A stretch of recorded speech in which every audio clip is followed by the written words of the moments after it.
Hello student, नमस्कार। और आप कैसे हैं? जय माता दी। पवन दूतिका लेसन के आगे जो है दूतिका लेसन में उसके आगे देखिए, कोई क्लांता कृषक लन्ना खेत में जो दिखाए, धीरे धीरे परस उसकी क्लांतियों को मिटाना।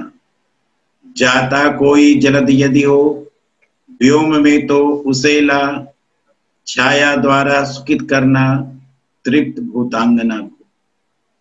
क्लांता माने दुखित, कृषक ललना किसान की स्त्री, तृप्त भूतांगना गर्मी से सताई हुई स्त्री। कोई क्लांता कृषक ललना खेत में जो दिखावे। राधिका कहती हैं कि हे पवन, यदि खेत में कोई किसान की स्त्री कार्य करती हुई दिखाई दे जो कि अत्यधिक दुखित हो, धीरे धीरे पर उसकी क्लांतियों को मिटाना, तो तू धीरे धीरे उसके शरीर को स्पर्श करके उसके क्लांतियों अर्थात थकान को दूर कर देना। तो धीरे धीरे उसके शरीर को स्पर्श करके उसके जो है थकान को या दुख को दूर कर देना। जाता कोई जलद यदि हो व्योम में तो उसे ला, और यदि आकाश में तुम्हें जाता हुआ कोई बादल दिखाई दे तो उसे ला करके छाया द्वारा सुखित करना तृप्त भुगताना को। तो यदि आकाश में कोई जाता हुआ बादल दिखाई दे तो उसे ला करके गर्मी से सताई हुई स्त्री को छाया प्रदान करके सुख का संचार कर देना। तो हे पवन, यदि कोई दुखित किसान की स्त्री खेत में काम करती हुई दिखाई दे तो तुम धीरे धीरे उसके शरीर को स्पर्श करके उसके थकान को दूर कर देना। और यदि आकाश में कोई जाता हुआ बादल दिखाई दे तो उसे ला करके गर्मी से सताई हुई उस स्त्री को छाया प्रदान करके सुख का संचार कर देना। जाते जाते पहुंच मथुरा धाम में उत्सुक होना, न्यारी शोभावर नगर की देखना मुग्ध होना। तू होवेगी चकित लग के मेरु से मंदिरों को, आभा वाले कलश जिनके दूसरे अर्घ से। फिर राधिका जो है पवन से कहती है कि हे पवन, इस प्रकार तू उत्सुकता पूर्वक जाते हुए या जाते जाते मथुरा नगरी में पहुंच जाए। न्यारी होगी वर नगर की, उस सुंदर नगर की शोभा बहुत ही अलौकिक होगी। देखना मुग्ध होना, जिसे तुम देख करके मुग्ध हो जाओगे कि उस नगर की शोभा बहुत ही अलौकिक होगी, जिसे तुम देखते ही मुग्ध हो जाओगे।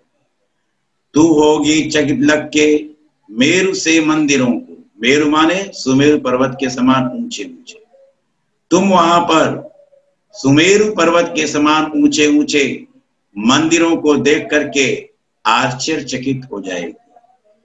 तू वहां पर सुमेरु पर्वत के समान ऊंचे ऊंचे मंदिरों को देख करके आश्चर्यचकित हो जाएगी। आभा वाले कलश जिनके दूसरे अर्घ से, अर्घ माने सूर्य, और उन मंदिरों के ऊपर सूर्य के समान दूसरे जो है आभा वाले कांतिमान कलश सुशोभित हो रहे। उन मंदिरों के ऊपर सूर्य के समान, दूसरे सूर्य के समान प्रकाशमान या कांतिमान कलश शोभायमान हो रहे होंगे। देखे पूजा समय मथुरा मध्य जाना, नाना वाद्यों मधुर स्वर की मुग्धता को बढ़ाना। कीवा लेके रुचिर तनु के शब्दकारी फलों को धीरे धीरे मधुर रव से मुग्ध हो बजाना। मुग्धता माने मुग्ध, यहां पर सुंदरता से अर्थ लिया गया।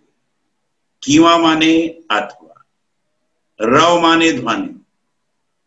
देखे पूजा समय मथुरा मंदिरों के मध्य जाना, कि है पवन जब तुम देखना कि पूजा का समय हो गया है तो मथुरा के मंदिरों के बीच में प्रवेश कर जाना, या मथुरा के मंदिर के बीच में चले जाना।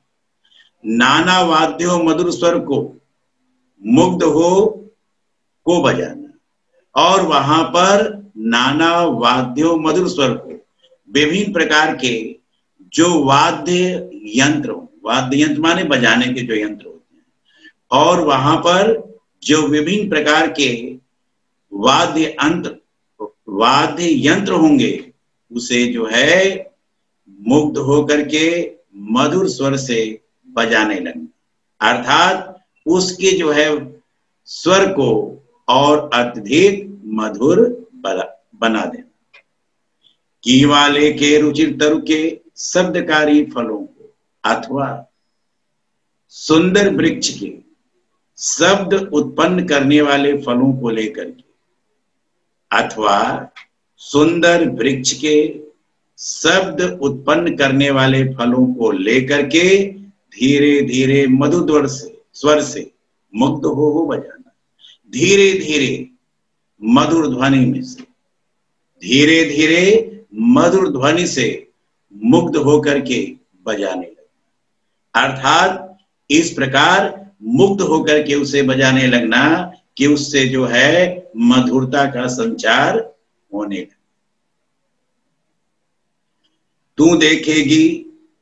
तू देखेगी जलत तन को जा वही तदगता हो, होंगे लोने नयन उनके ज्योति उत्तीर्ण काड़ी। मुद्रा होगी वरवदन की मूर्ति सी सौम्यता की, सीधे साधे वचन उनके सिक्त होंगे सुधा से। अब राधिका जो है पवन से कहती है कि जब तुम मथुरा नगरी में पहुंच जाओगे तो श्री कृष्ण के बारे में बता रही है क्या कि तू देखेगी जलत तन को जा वही तदगता। तदगता माने वहां जाकर, अर्थात मथुरा नगरी के मंदिर के बीच में जाकर के, कि मथुरा नगरी के मंदिर में जाकर के तुम वहां पर बादल के समान सांवले श्री कृष्ण का दर्शन करें। तो मथुरा नगरी के मंदिर में जाकर के सांवले बादल के समान सांवले श्री कृष्ण के शरीर का दर्शन करेंगे। होंगे लोने नयन, उनके नेत्र बहुत ही सुंदर होंगे, उनके ज्योति उत्तीर्णकारी, और उससे जो है ज्योति या प्रकाश उत्पन्न हो रहे होंगे, कि उनके नेत्र अत्यधिक सुंदर होंगे और उससे जो है प्रकाश की किरणें जो है उत्पन्न हो रही होंगी। मुद्रा होगी वरवदन की मूर्ति की सी सौम्यता, मूर्ति की सौम्यता के समान उनके जो है सुंदर मुख की मुद्रा होगी या स्थिति होगी, कि मूर्ति की सौम्यता के समान उनके सुंदर मुख की मुद्रा होगी।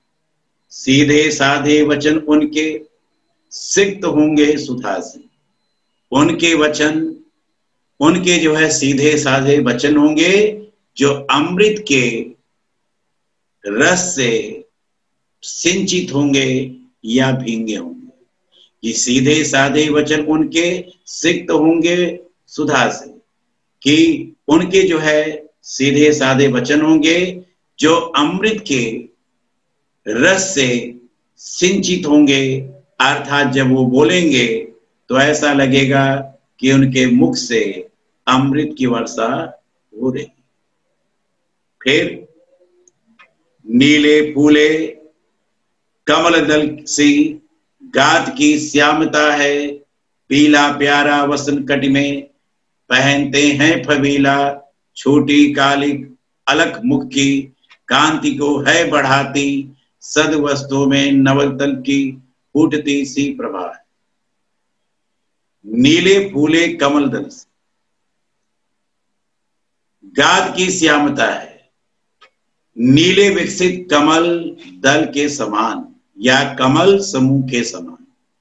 नीले विकसित कमल दल या समूह के समान श्री कृष्ण के शरीर की श्यामता है, अर्थात विकसित नीले कमल के समान श्री कृष्ण का सांवला शरीर है।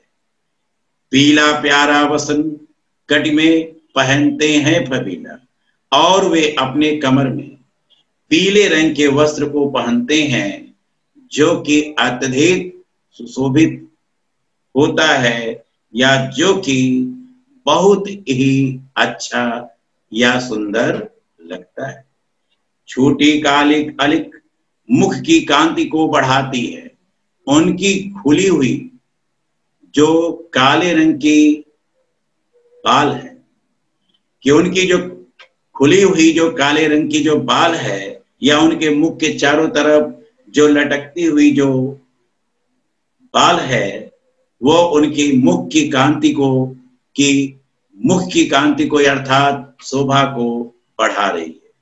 कि छोटी कालिक अलग मुख की कांति को बढ़ाती, उनकी खुली हुई जो काली जो है चोटी है बाल है, उनके मुख की शोभा को और अत्यधिक बढ़ा देती।